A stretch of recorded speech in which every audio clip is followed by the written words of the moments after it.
všetci! V tomto videu si ukážeme, ako sa robia pikotky.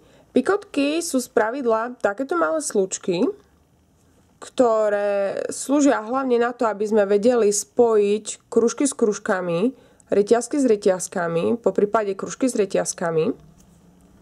Ak sa nechajú iba tak, majú dekoračný charakter.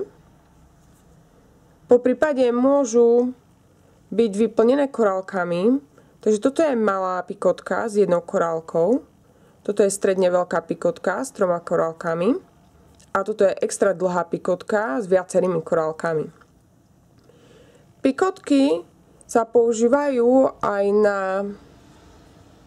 stredovú časť rôznych obrúskov alebo ornamentov. A na konci tohto videa si ukážeme, ako urobiť falošnú pikotku.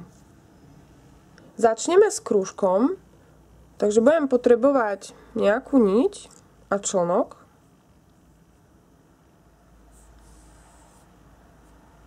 Urobím si jeden frivolitkový uzlík,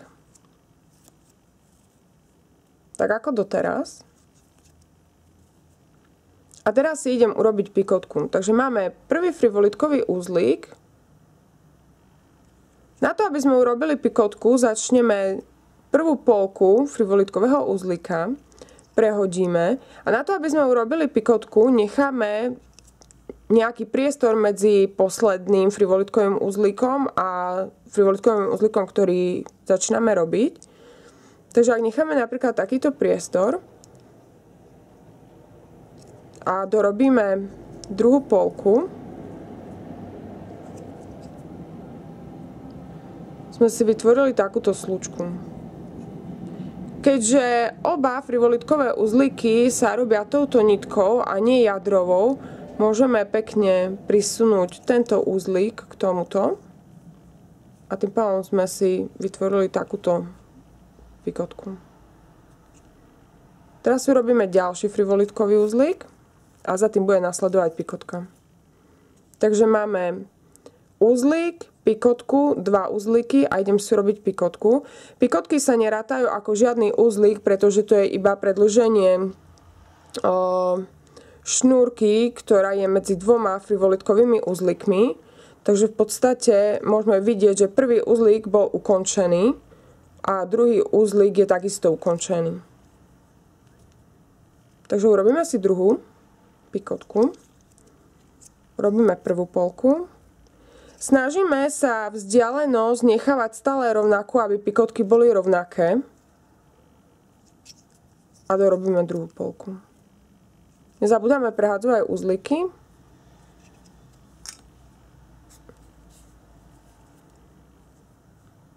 A takto sme si urobili 2 pikotky. Si robíme uzlík a pikotku. Čím viac pikotiek budete robiť, tým lepší odhad na veľkosť budete mať. A prisunieme.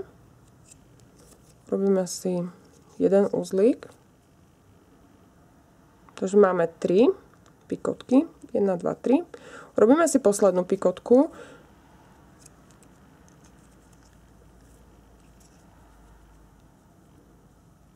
A posledný uzlík.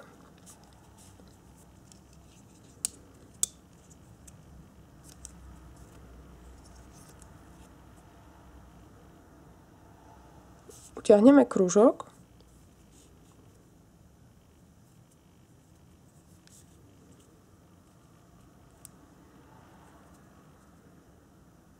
A takto máme krúžok so 4 pikotkami.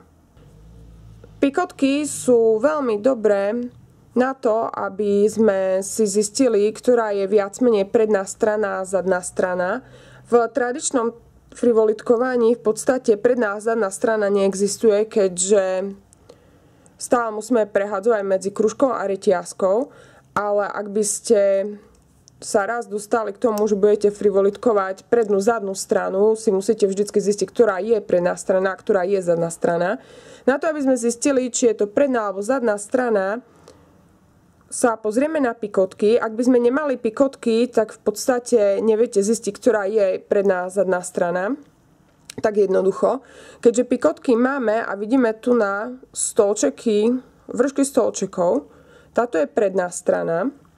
Zozadu tieto vršky stolčekov nie je vidno.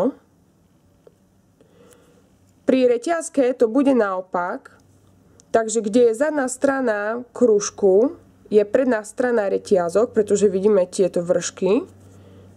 A naopak, ak je predná strana krúžku, keďže vidíme tieto stolčeky, je to zadná strana reťazky. Teraz si ukážeme, ako sa robia pikotky za pomoci šablóny. Toto je obyčajný pasík z obyčajnej plastovej karty, myslím, že to bola nejaká loyalty karta. V podstate to je jedno, čo si zoberiete, hlavne, aby to bolo mierne pevné. Ak by ste používali nejaký plast, treba dávať pozor na hrany tejto karty, lebo sa môže zachytiť nitka o to a môže sa vám roztrhnúť, špeciálne keď robíte s menšími alebo s jemnejšími hlavne nitkami.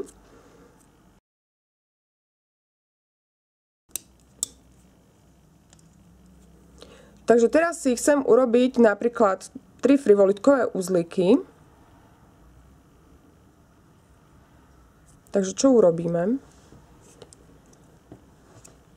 Urobíme si prvú polku, prevrátime ako doteraz, vložíme túto šablónu dovnútra, dávame pozor, aby sa uzlík neprehodil spätne, ak sa prehodí, treba ho prehodiť spätne. Utiahneme tak, aby táto šablóna bola nie príliš tesno, ale nie príliš voľne. A dorobíme druhú polku. Takže ideme zhora, dole. Urobím si uzlík. Takto nám vznikne pikotka pomocou šablóny.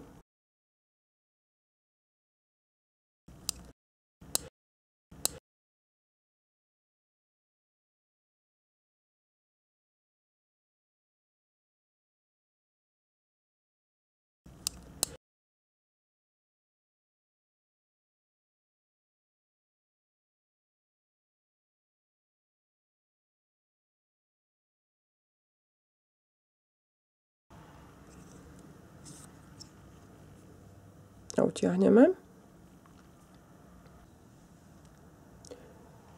Ak robíte reťazky alebo krúžky a nepotrebujete príliš veľa pikotiek alebo nie je až tak nevyhnutne nutné, aby ste mali každú pikotku presne rovnakú, by som šablónu veľmi nepoužívala. Čím viacej pikotiek budete robiť, tým odhad budete mať lepší a v podstate ani sa nemusíte veľmi snažiť a veľkosť pikotiek príde automaticky, tak aby každá pikotka bola rovnaká alebo veľmi, veľmi približná, takže na normálnej okolnosti by ste aj tak nezistili rozdiel. Teraz si urobíme krúžok ako doteraz. Si robíme jeden frivolitkový uzlík. Šablónu položím popod túto niť. Prisuniem ju čo najbližšie k frivolitkovému uzlíku. S touto jadrovou niťou idem dozadu. Urobím prvú polku frivolitkového uzlíka. Nezabudnem prehodiť a presuniem túto prvú polku dopredu, alebo respektíve dozadu. Túto nitku presuniem zo zadu dopredu šablóny a dávam pozor, aby sa mi spätne neprevrátil tento uzlík, aby som si nezablokovala túto niť.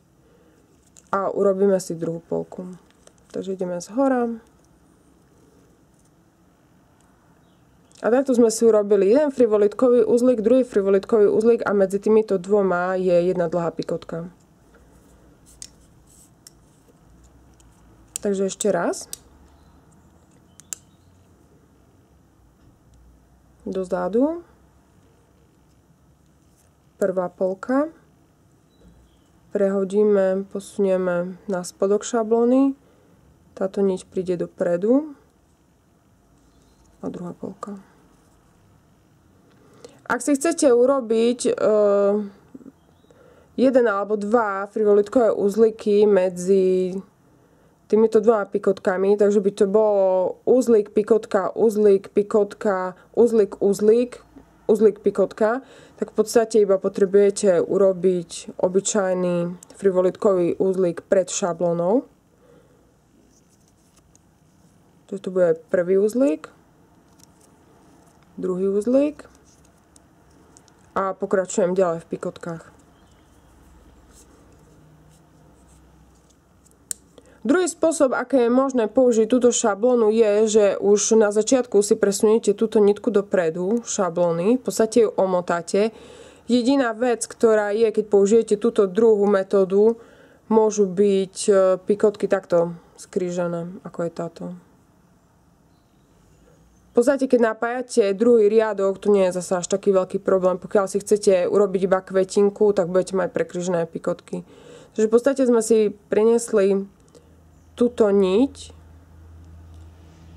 dozadu šablóny a dopredu. Urobíme prvú polku frivolitkového uzlíka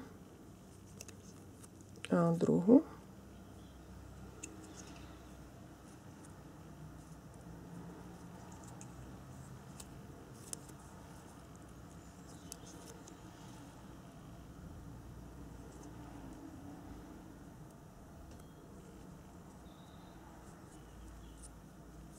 Táto sme si urobili dve pikotky.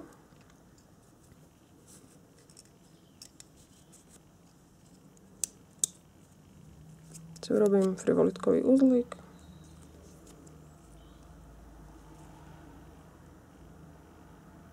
Si urobím ešte jeden frivolitkový uzlík.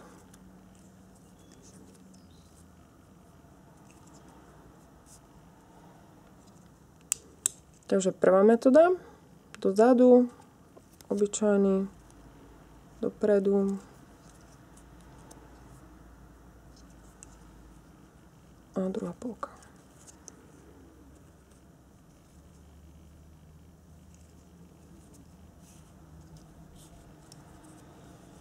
Stále dávame pozor, aby sme si tieto uzlíky neprehodili, lebo inak nebudete môcť uzavrieť krúžok.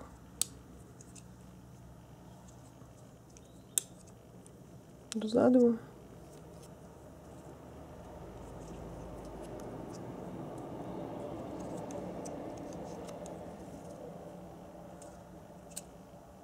Dva frivolitkové uzlíky.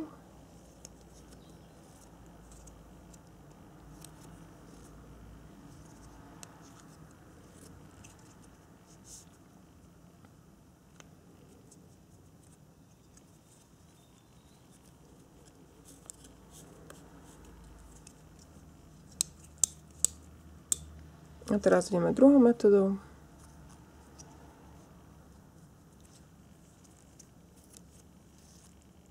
Prvá pikotka.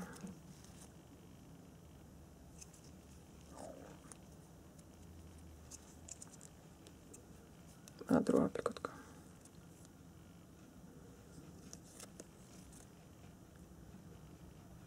A urobím si dva frivolitkové uzlíky.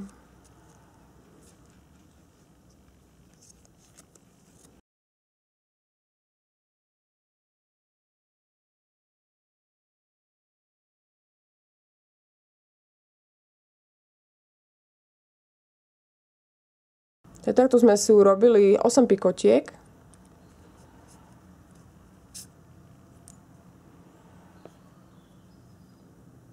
Takže krúžok uzavrieme.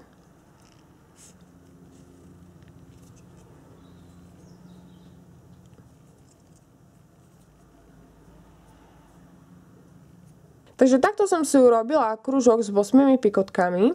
Pokiaľ si chcem urobiť falošnú pikotku, poslednú pikotku neurobím, pretože túto poslednú pikotku nahradí táto falošná pikotka. Takže teraz budem predstierať, že túto pikotku som neurobila.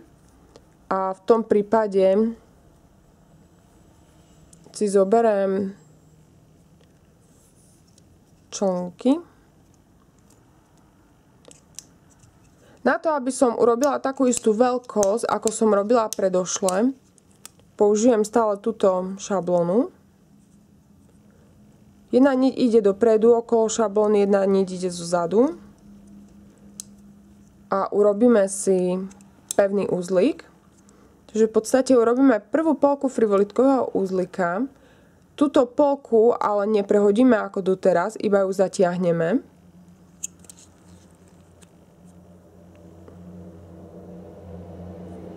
Prichytíme a urobíme si druhú polku frivolitkového uzlíka, ale túto už prehodíme. A zatiahneme. Šablónu vyberieme a takto sme si urobili falošnú pikotku s pevným uzlíkom. Takže buď by sme ukončili tento krúžok s tým, že by sme urobili obyčajný uzlík